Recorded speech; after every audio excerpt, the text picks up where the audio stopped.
Muhammadan abduhu wa rasuluh. Allahumma salli ala Sayyidina Muhammad wa ala ali Sayyidina Muhammad. Amma ba'd.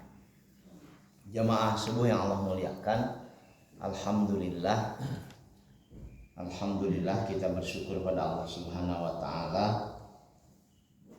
Kita berkumpul di tempat yang penuh dengan keberkahan dan nikmat yang Allah limpahkan pada kita, yaitu bisa melaksanakan salat subuh berjamaah. Mudah-mudahan sampai akhir hayat kita. Mudah-mudahan diteruskan oleh anak, cucu, menantu, cicit kita. Dan mudah-mudahan dikumpulkan kita semua nanti di surga. Amin ya rabbal alamin. Saya sudah menyiapkan subuh ini, Sabtu ini, karena terjeda oleh Idul Adha, aktivitas tasyrik kurban. Jadi baru Sabtu ini kemudian untuk menjawab beberapa pertanyaan. Ada yang mengajukannya lewat WA, ada yang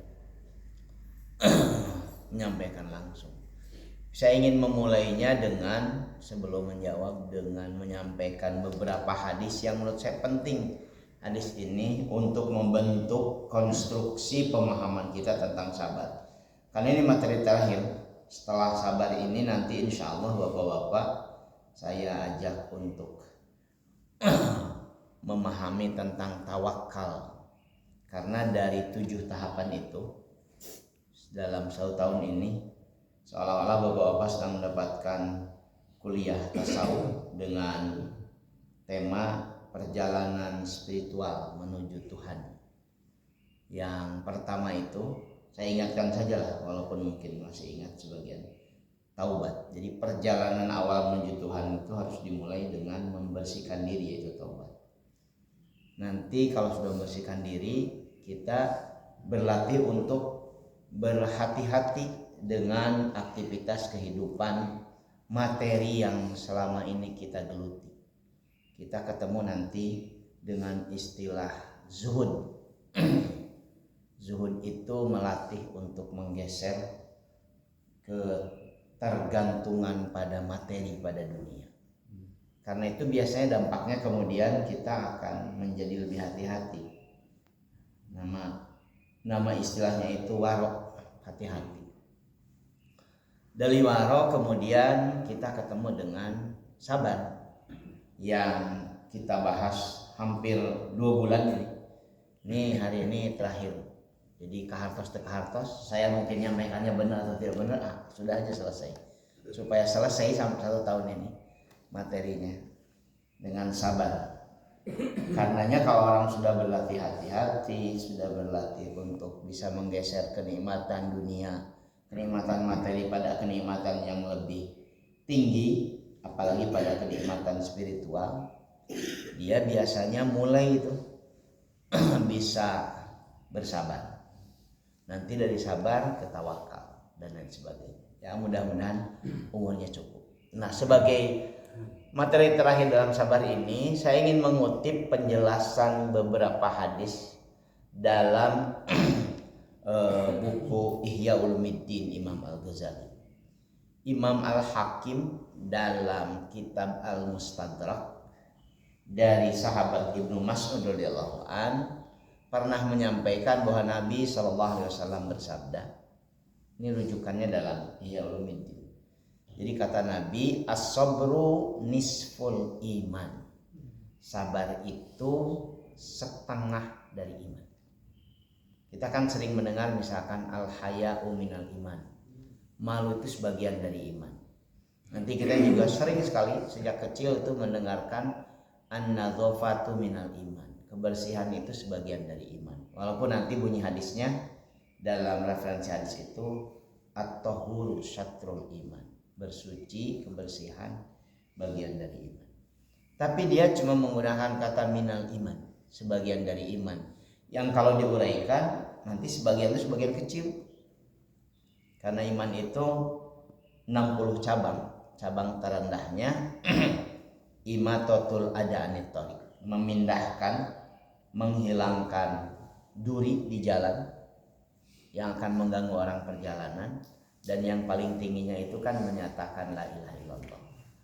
Sabar itu dalam konteks tentang luar biasanya sabar, Nabi menyebutkannya nisful iman, setengah dari keimanan.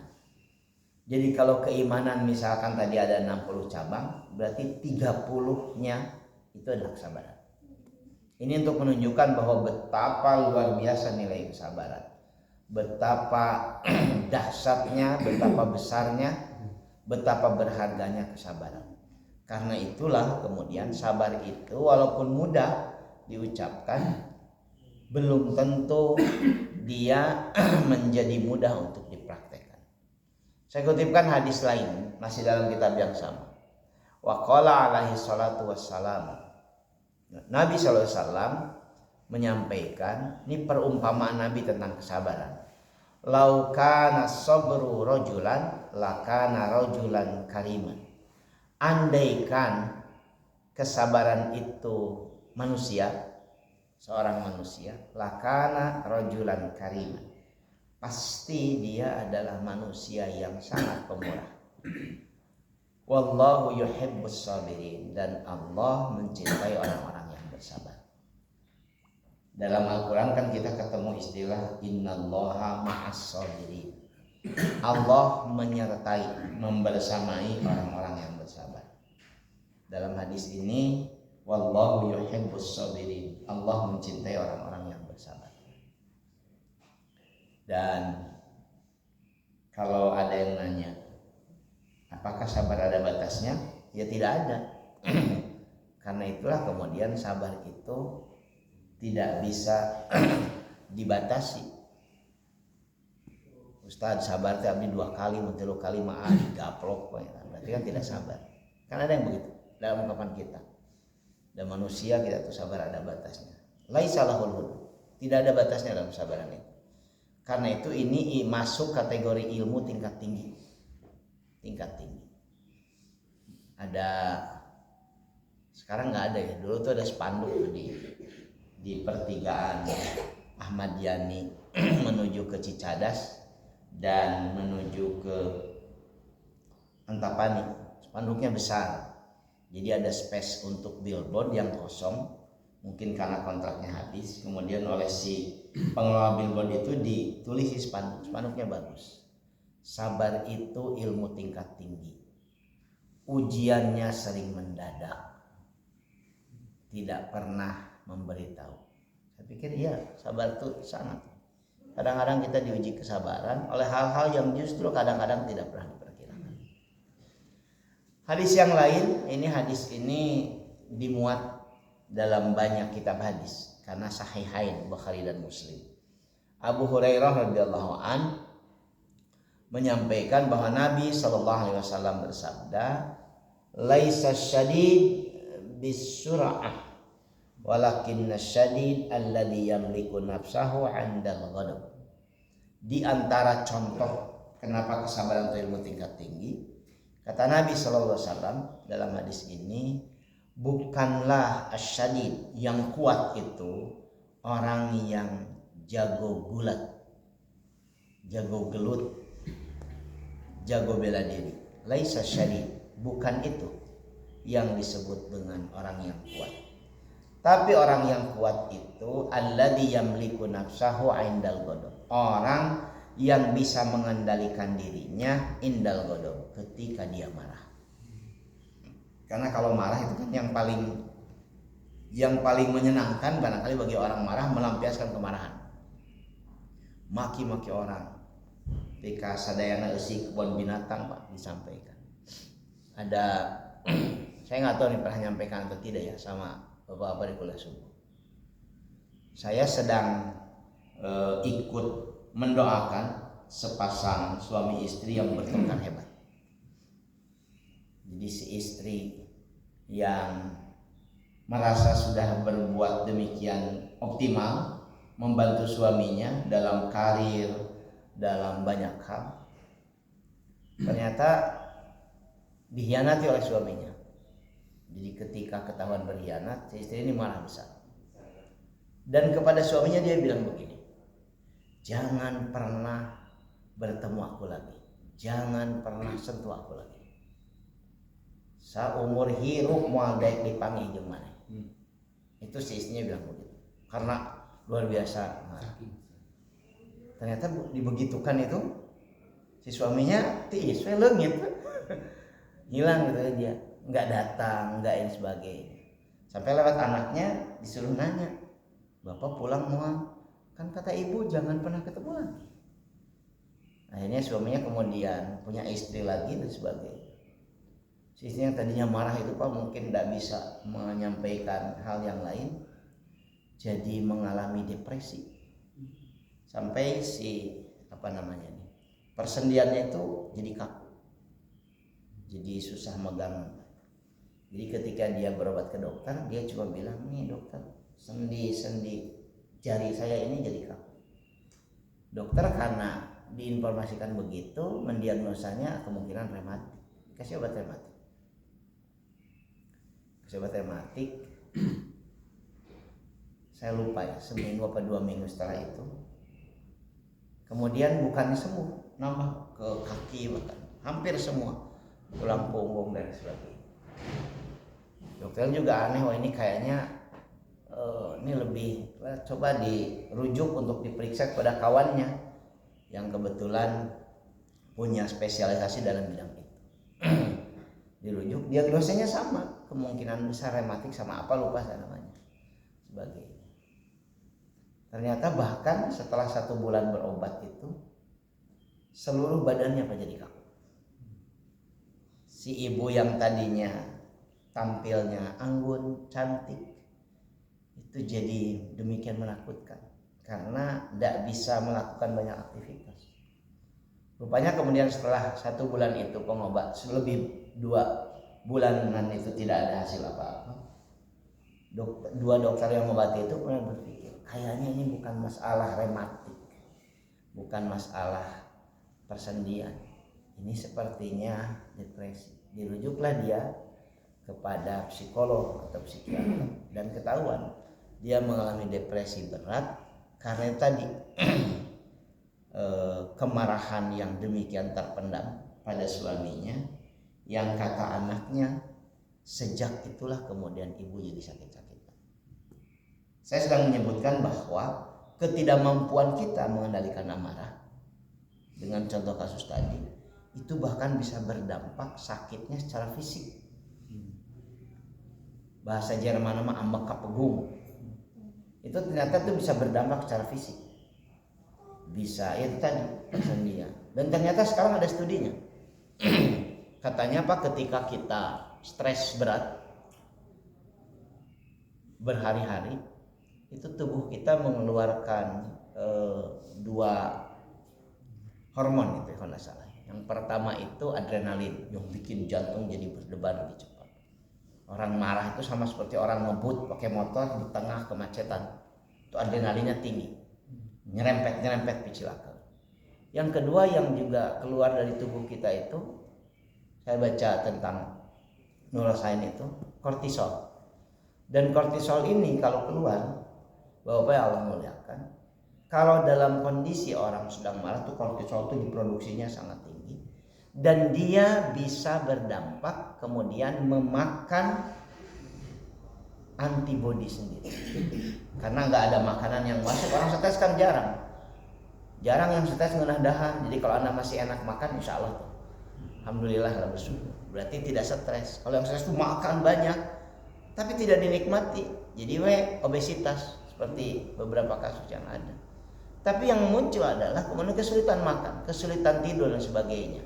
Sehingga asupan nutrisi tidak ada, maka si kortisol dalam tubuhnya yang diproduksi itu memakan imunitas, memakan jaringan memakan cadangan lemak dan sebagainya. Makanya kemudian bisa berdampak pada sakit fisik dan sebagainya.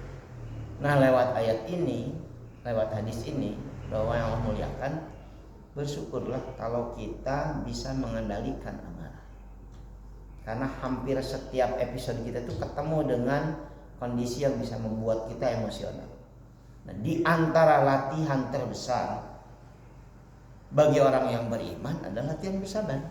Karena itu Nabi bisa dipahami oleh kita menyebutkan as-sabru nisful iman, setengah dari iman itu kesabaran. Ini sekaligus jawaban saya nih dari pertanyaan Pak Handoyo minggu lalu ya. Minggu-minggu yang lalu. Betapa pentingnya peran kesabaran nanti dalam setiap aspek kehidupan.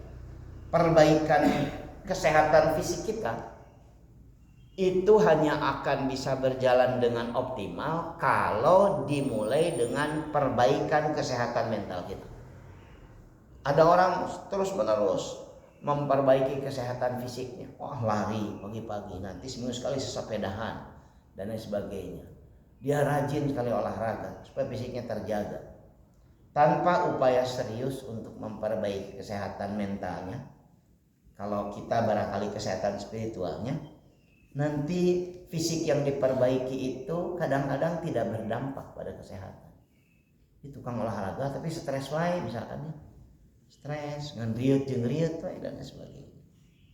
Ada orang-orang yang secara fisik bahkan mungkin tidak nampak orang yang rajin olahraga dan sebagainya, tapi sehat. Sehat, melakukan banyak aktivitas, hampir tanpa keluhan yang berarti dan lain sebagainya. Jadi saya sedang menyampaikan itulah yang diyakini para ulama, terutama para ulama tasawuf, bahwa kesehatan kita itu sangat dipengaruhi oleh kesehatan spiritual kita. Ada orang yang demikian terobsesi misalkan dengan materi. Asal ada mobil baru yang keluar, hoyong, minimal hoyong test drive sebagainya. Asal ada misalkan HP baru yang keluar, pingin ganti HP, sangat terobsesi. Terus ikutin itu, maka kita tidak akan pernah bisa terpuaskan sampai kapan dan sebagainya. Nah, latihannya adalah latihan mengendalikan diri yang dalam bahasa agama disebut dengan sabar. Kurang lebih itu jawaban saya untuk pertanyaan Pak Handoyo ya. Nanti boleh disampaikan. Yang kedua, ini ada pertanyaan. Berapa lama sebetulnya kalau menurut para ulama tasawuf orang bisa mendapatkan dampak dari berlatih kesabaran? Kalau sudah berapa lama ini kan teknis ya. Tidak tahu, mungkin bapak-bapak latihan seminggu, langsung jadi sabar bisa sebagainya. Tapi yang menarik saya menyebutkan begini Pak. Dari pertanyaan ini, berapa lama sih orang bisa mendapatkan dampak latihan bersabar? Itu haji itu disebut ibadah yang paripurna, ibadah lengkap dari seluruh rukun iman. Di haji itu paripurna, puncaknya di situ. Dan haji itu kata Nabi SAW, yang paling ideal itu adalah mabrur. Apa mabrur itu kata Nabi SAW? Laisalahul jaza illal jannah. Tidak ada balasan kecuali surga. Tapi teknisnya mabrur itu gimana? Orang yang melaksanakan ibadah haji berubah menjadi lebih baik. Jangan pernah memahami berubah jadi lebih baik itu dalam pemahaman yang meloncat luar biasa. Tadinya misalkan judes jadi ramah langsung. Tadinya misalkan pelit jadi bager langsung. Nah, mabrur itu berubah lebih baik. Tadinya judes pulang haji, judesnya berkurang. Masih kena judes tapi berkurang sedikit. Si boy eta anggar judesnya ngurangan saeutik kana gitulah. Itu mabrur. Si bapak eta baheula mah pelit. Ayeuna tetep we pelit keneh tapi ngurangan saeutik gitu. Jadi mabrur itu bukan berubah total. Karena berubah total itu bapak-bapak yang Allah muliakan tidak bisa dilakukan manusia. Saya baca beberapa literatur psikologi, neuroscience, dan literatur tafsir dengan tasawuf.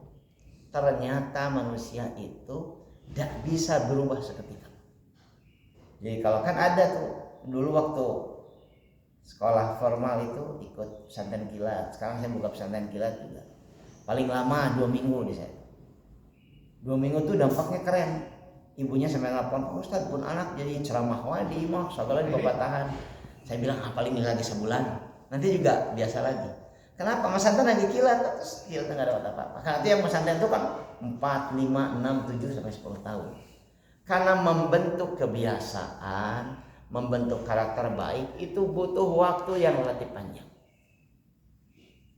Artinya saya ingin menyampaikan bahwa kalau ada yang berharap dengan latihan sekian waktu tertentu berubah jadi penyabar dan lain sebagainya, itu biasa. Sepanjang hidup barangkali kita harus berlatih untuk bersabar. Latihan sabar dan lain sebagainya. Mungkin itu ya, kalau diukur pakai grafik yang sedang terjadi pada kita, ya grafiknya gini nih.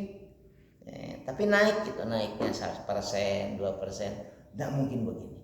Karena kalau naik begini itu pasti tidak akan kokoh, tidak akan kuat. Nah, itulah fenomena yang Bapak-bapak pasti pernah mendengar terjadi pada sebagian kita, disebut dengan fenomena hijrah. Tiba-tiba berubah tampilannya. Mana jadi jika kiai jadi ustaz. Luar biasa berubah, hijrah ke ustaz abdi. Tapi kalau perempuan kan nampak jelas itu. Perubahan seperti itu, hijrah sebagai. Berapa lama bertahan? Kalau yang drastis begitu, nggak lama tuh biasanya.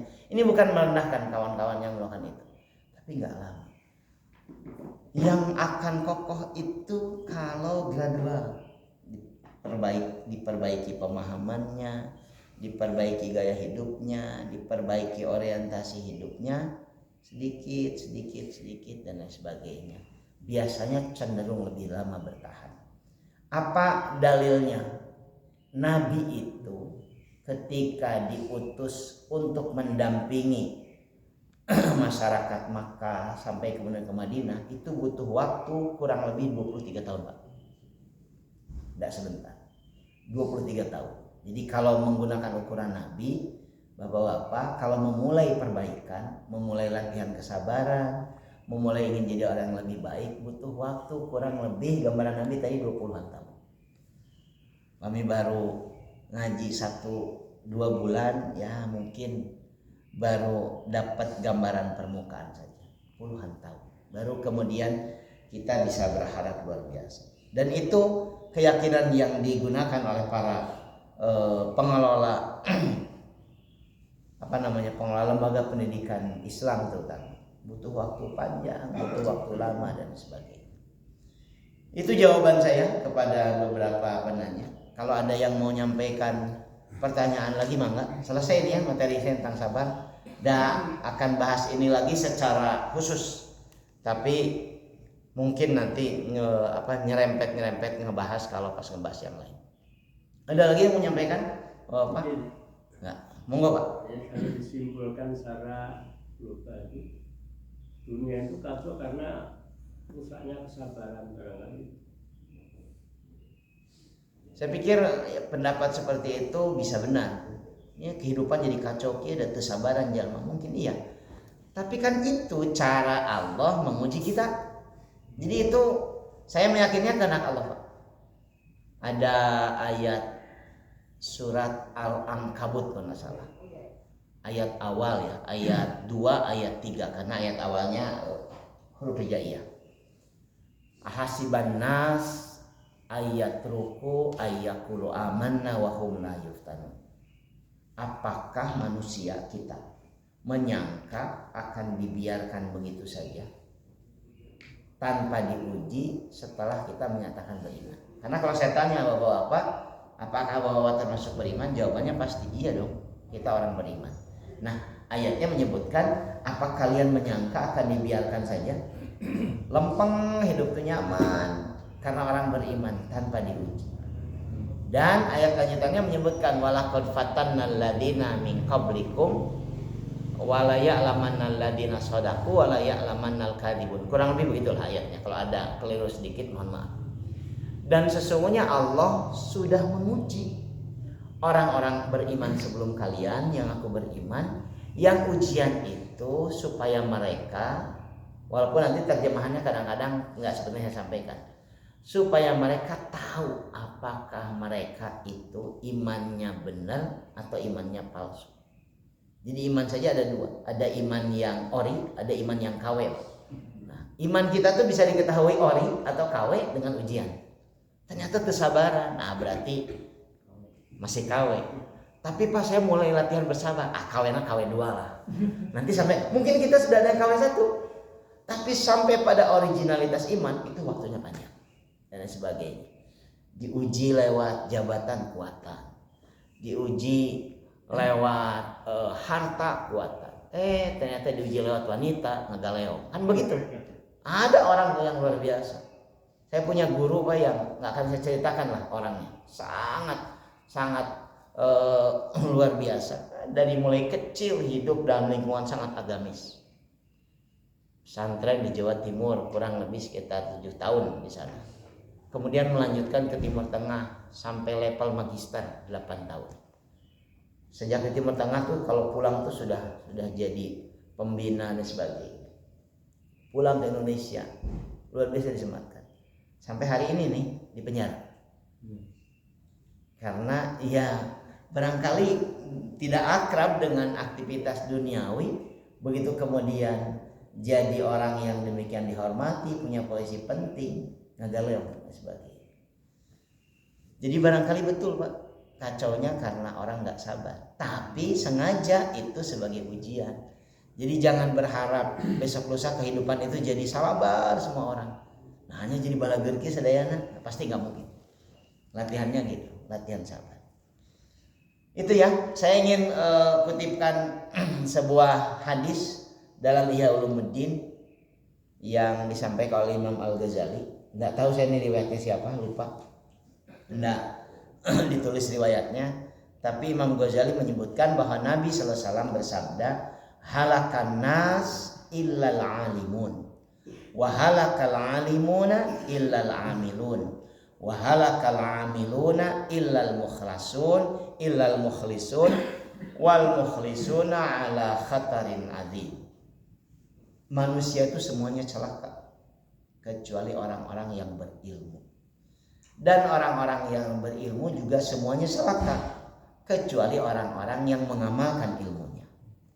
Dan orang-orang yang mengamalkan ilmunya semuanya celaka kecuali orang yang tulus, orang yang ikhlas. Dan orang-orang yang ikhlas ala khatarin adzim, ada dalam bahaya yang besar. Karena keikhlasan itu kan di sini letaknya. Bisa jadi satu waktu ikhlas, bisa jadi satu waktu tidak ikhlas. Besar sekali bahaya. Lawannya ikhlas itu kan diantaranya riya.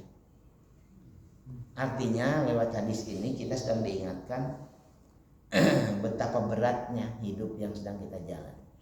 Sudah punya ilmu juga, ilmunya bisa mencelakakan. Kalau cuma jadi pengetahuan yang tidak berdampak pada perbaikan aktivitas. Sudah melakukan perbaikan aktivitas juga, celaka juga hidupnya. Kalau tidak tulus. Dan untuk tulus ini kan susah latihannya. Jadi bukan cuma kesabaran. Barangkali nanti akan ketemu kesabaran yang dibarengi dengan ketulusan. Yang akan membuat orang bisa berhasil selamat. Bapak yang Allah muliakan, itu kuliah kita tentang sabar dari rangkaian kuliah perjalanan spiritual menuju Tuhan. Mudah-mudahan manfaat. Mohon maaf kalau banyak hal tidak berkenan. Aqulu qouli hadza astaghfirullah wa lakum. Subhanakallahumma wa bihamdika asyhadu an la ilaha illa anta astaghfiruka wa atubu ilaik. Assalamualaikum warahmatullahi wabarakatuh.